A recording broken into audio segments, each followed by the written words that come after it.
రాష్ట్ర రాజకీయాలు, మంత్రివర్గ విస్తరణ, పీసీసీ కమిటీ కూర్పుపై జూబ్లీహిల్స్లోని సీఎం నివాసంలో రేవంత్ రెడ్డితో రాష్ట్ర కాంగ్రెస్ వ్యవహారాల ఇన్ఛార్జ్ మీనాక్షి నటరాజన్ భేటీ అయ్యారు.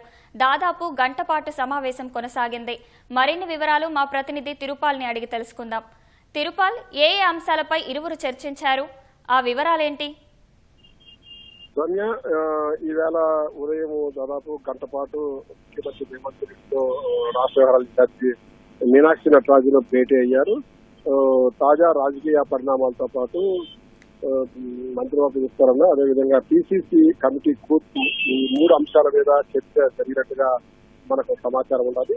అయితే గత వారం 10 రోజులుగా మీనాక్షి రాష్ట్రంలోని పార్లమెంట్ నియోజకవర్గాల వారిగా నాయకులతో ప్రత్యేకంగా సమావేశం కావడం, వాళ్ళ దగ్గర నుంచి అభిప్రాయాలు తెలుసుకోవడము, స్థానిక రాజకీయాల గురించి కూడా తెలుసుకోవడం ఇవన్నీ చేస్తున్నారు.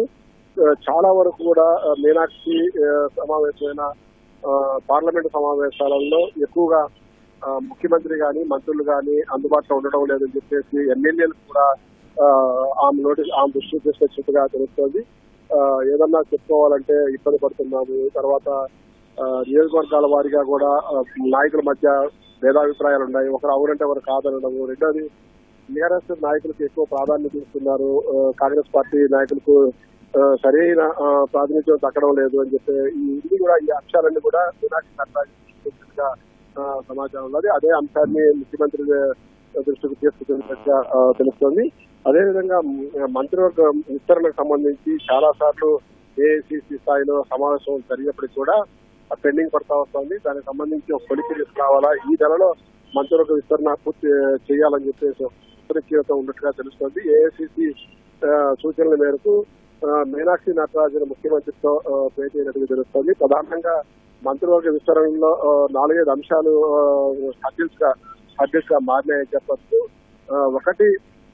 ఒకటి సామాజిక వర్గాల వారీగా కోర్ కమిటీలో ఏకాభిప్రాయం రాకపోవడము, మరికొన్ని సామాజిక వర్గాలకు కూడా మంత్రివర్గ విస్తరణలో చోటు కల్పించాలని చెప్పేసి డిమాండ్ చేస్తూ వినతిపత్రాలు ఇవ్వడము జరుగుతుంది. వీటన్నిటిని దృష్టిలో పెట్టుకొని మంత్రివర్గ విస్తరణ మొత్తం 6 మంత్రులు నియామకానికి అవకాశం ఉంది. ఈ 6 మంత్రులను ఏ సామాజిక వర్గాన్ని తీసుకోవాలి, ఏ విధంగా ముందుకెళ్లాలన్న దాని మీద ఏకాభిప్రాయం కుదరకపోవడంతో పెండింగ్ పడతా వస్తుంది. కాకపోతే ఇది ఇప్పటికే దాదాపు 18 నెలలు దాదాపు గడిచిపోయింది కాబట్టి వీలైనంత తొందరగా మంత్రివర్గ విస్తరణ పూర్తి చేయాలన్న ఒక ఆలోచనతో ఉన్నట్టున్నది.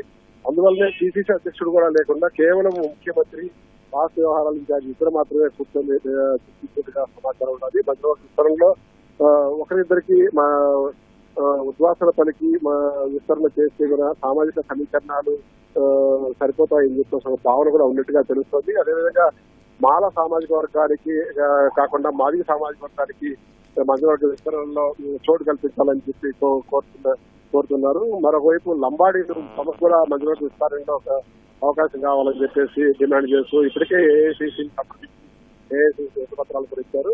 అదేవిధంగా హైదరాబాదు, రంగారెడ్డి 2 జిల్లాలకు సంబంధించి కూడా మంత్రివర్గంలో చోటు లేదు కాబట్టి ఈ 2 జిల్లాలకు సంబంధించి మంత్రివర్గంలో అవకాశం కల్పించాలని ఇప్పటికే ఈ 2 జిల్లాలకు సంబంధించిన ఎమ్మెల్యేలు, ఎమ్మెల్సీలు కూడా ఏఐసిసి కలిసి వినతిపత్రం ఇస్తారు.